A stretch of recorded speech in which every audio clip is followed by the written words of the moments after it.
ഈശോ മിശിഹായ്ക്ക് സ്തുതിയായിരിക്കട്ടെ. പ്രിയ സഹോദര സഹോദരി, നിനക്ക് നല്ല ഒരു ദിവസം നേരിയ. ഇന്നത്തെ ദിവസത്തിന് പ്രത്യേകതയുണ്ട്. പരസ്നേഹ പ്രവർത്തനങ്ങളുടെ മധ്യസ്ഥനായ വിശുദ്ധ വിൻസെൻ്റ് ഡി പോളിൻ്റെ തിരുനാൾ ദിവസമാണ്. ഈ വിശുദ്ധൻ്റെ തിരുനാളിൻ്റെ മംഗളങ്ങൾ നേരിയ.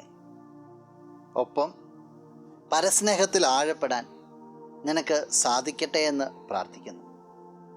വിശുദ്ധ ലൂക്ക അറിയിച്ച സുവിശേഷം 9-ാം അധ്യായം 45-ാം തിരുവചനത്തിൻ്റെ ആദ്യ ഭാഗം.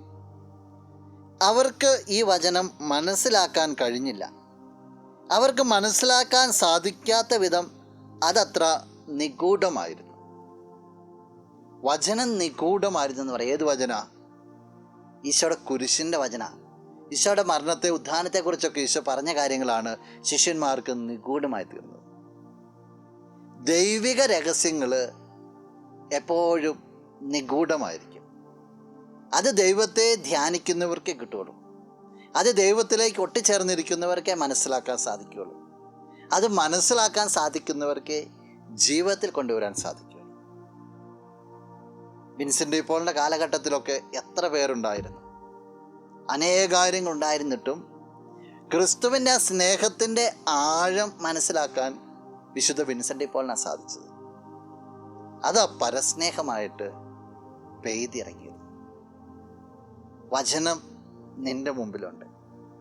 അത് നിന്നെ ഫലം പുറപ്പെടുവിക്കണമെങ്കിൽ ദൈവത്തോട് ഒട്ടിച്ചേരുവാനായിട്ട് നിനക്ക് സാധിക്കും. ഒട്ടിച്ചേരുമ്പോൾ ദൈവം ജ്ഞാനം തരും, നിഗൂഢ രഹസ്യങ്ങളെ നിനക്ക് വെളിപ്പെടുത്തി തരും. അത് നിൻ്റെ ജീവിതത്തിൽ മാറ്റങ്ങൾ കൊണ്ടുവരിക. അങ്ങനെ മാറ്റം കൊണ്ടുവരാൻ നിനക്ക് സാധിക്കട്ടെ. നമുക്ക് പ്രാർത്ഥിക്കാം.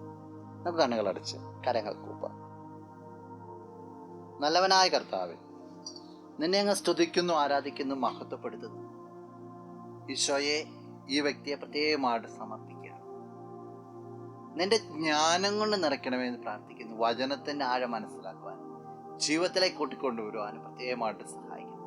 പ്രത്യേകിച്ച് നിന്റെ വത്സലദാസനായ വിശുദ്ധ വിൻസെൻ്റ് ഡി പോളിനെ പോലെ പരസ്നേഹത്തിൽ ആഴപ്പെടുവാനുള്ള കൃപ നൽകണം, ഇപ്പോഴും എപ്പോഴും എന്നേക്കും. ആമേൻ.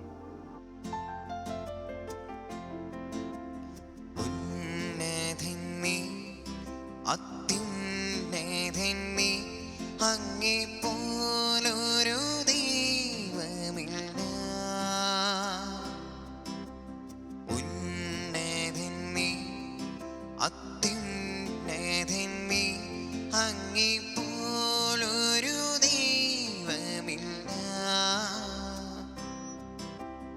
അത്ഭുതവാൻ, അതിശയവാൻ, നീ മാത്രമേ ദൈവമേ.